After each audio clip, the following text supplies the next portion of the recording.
শ্রেণী 2024 সনের সুপ্রিয় শিক্ষার্থী বন্ধুরা, তোমাদের যে প্রথম অধ্যায়টি সেটি হচ্ছে গুণভাগ। একটি গুণাঙ্ক করে দেখানো হয়েছে। সেই গুণাঙ্কের এখানে নিচে কি লেখা আছে এই হলুদ বক্সের মধ্যে, যে গুণ্য, গুণক এবং গুণফল। আমরা প্রথমেই জানবো যে গুণ্য কি, গুণক কি, গুণফল কি এবং এদের যে সম্পর্কিত সূত্রগুলো আছে সেগুলো আমরা আজকে শিখে নেব, একদম নির্ভুলভাবে শিখে নেব। হচ্ছে যে গুণ্য কি। গুণ্য হচ্ছে যে সংখ্যাকে গুণ করা হয় তাকে গুণ্য বলে। আমরা প্রথমে সংখ্যা দেখব এবং এগুলো উদাহরণের মাধ্যমে বুঝবো। গুণ্যটা হচ্ছে যে সংখ্যাকে গুণ করা হয় তাকে কি বলা হয়? গুণ্য। গুণক, গুণকটা হচ্ছে যে সংখ্যা দ্বারা গুণ করা হয়। আমরা কোন সংখ্যাকে মানে গুণ্যকে যখন অন্য কোনো একটি সংখ্যা দ্বারা গুণ করি সেই সংখ্যাটাই হচ্ছে গুণক, অর্থাৎ যে সংখ্যা দ্বারা গুণ করা হয় তাকে গুণক বলে। গুণফলটা কি? গুণ্য এবং গুণক গুণ করার পর যে ফলটি পাই সেটি হচ্ছে গুণফল, অর্থাৎ গুণ্যকে গুণক দ্বারা গুণ করলে যে ফল পাওয়া যায় তাকে গুণফল বলে।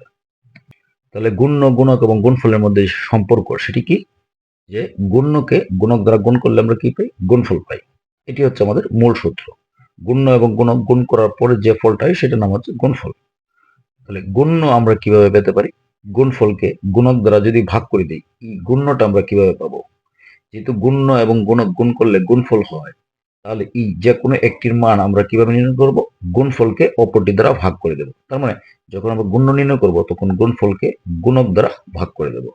যখন আমরা গুণক নির্ণয় করব, যখন আমরা গুণক নির্ণয় করতে চাই তখন গুণফলকে কি করব? গুণ্য দ্বারা ভাগ করব। তখন গুণফলকে গুণ্য দ্বারা ভাগ করলে কি পেয়ে যাব? গুণক পেয়ে যাব।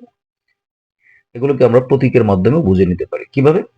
আমি এখানে একটি ত্রিভুজ নিলাম এবং এখানে কি নিলাম? একটি আয়ত এবং এখানে হচ্ছে একটি বৃত্ত। তার মানে ত্রিভুজ এবং আয়ত যদি আমরা গুণ করি এবং বৃত্তের মান পাই, তাহলে এই ত্রিভুজের মানটা আমরা কিভাবে পাবো? অবশ্যই বৃত্তকে এই আয়ত দ্বারা ভাগ করব। ঠিক আমরা আয়তের মানটা কিভাবে পাবো? এই বৃত্তকে ত্রিভুজ দ্বারা ভাগ করব। এগুলো কিন্তু এই ত্রিভুজটা কার স্থানে, ত্রিভুজটি কার স্থানে বসেছে? গুণ্যের স্থানে। এই আয়তটি কার স্থানে? গুণকের স্থানে। এবং বৃত্তটি হচ্ছে গুণফলের স্থানে। এই শিক্ষার্থীরা এই জিনিসগুলি মনে রাখতে পারে না যে কোনটি দ্বারা কোনটিকে ভাগ করলে বা কোন সম্পর্কটা কিরকম হবে। যেমন গুণের মান কিভাবে নির্ণয় করব? অবশ্যই গুণফলকে গুণক দ্বারা ভাগ করবো। এগুলো শিক্ষার্থীরা মনে রাখতে পারে। তাহলে এটা যদি ভালোভাবে একটু খেয়াল করো তাহলে নিশ্চয়ই তোমরা মনে রাখতে পারবে। তো আমরা একটা উদাহরণের মাধ্যমে সেটা বোঝার চেষ্টা করব। খুবই সহজ একটি উদাহরণ নিয়েছি, সেটি হচ্ছে 4 এবং 2 যদি আমরা গুণ করি তাহলে পাবো কত? 8। তাহলে 4 হচ্ছে গুণ্য এবং 2 হচ্ছে গুণক এবং 8 হচ্ছে গুণফল। যদি 4 দেওয়া না থাকে, তার মানে গুণক যদি গুণ্য দেওয়া না থাকে, 4 যদি দেওয়া না থাকে, তাহলে 4 এর স্থলে কি দেওয়া আছে? আয়ত বা খালি ঘর। এই খালি ঘর গুণ 2 সমান হচ্ছে 8। তাহলে এই খালি ঘরের মানটা কত? তার মানে এই খালি ঘরটাই হচ্ছে গুণ্য। তাহলে এই গুণ্যটা আমরা কিভাবে পাবো? এই যে গুণফল, গুণফল কত? 8। 8 কে আমরা 2 দ্বারা ভাগ করে দেবো। তার মানে গুণফলকে আমরা গুণক দ্বারা ভাগ করব। তাহলে আমরা পেয়ে যাবো কত? 4। এই যে 4 কি গুণ্য। তদ্রূপ আমরা 4 দেওয়া আছে, তার মানে গুণ্য দেওয়া আছে এবং গুণকটি দেওয়া নেই এবং গুণফল দেওয়া আছে। তাহলে আমরা এই গুণকের মান কিভাবে পাবো? এই গুণফলকে গুণ্য দ্বারা ভাগ করে দেব। এই গুণফল কত আছে? 8। 8 কে আমরা 4 দ্বারা ভাগ করে দেবো, পেয়ে যাবো কত? 2।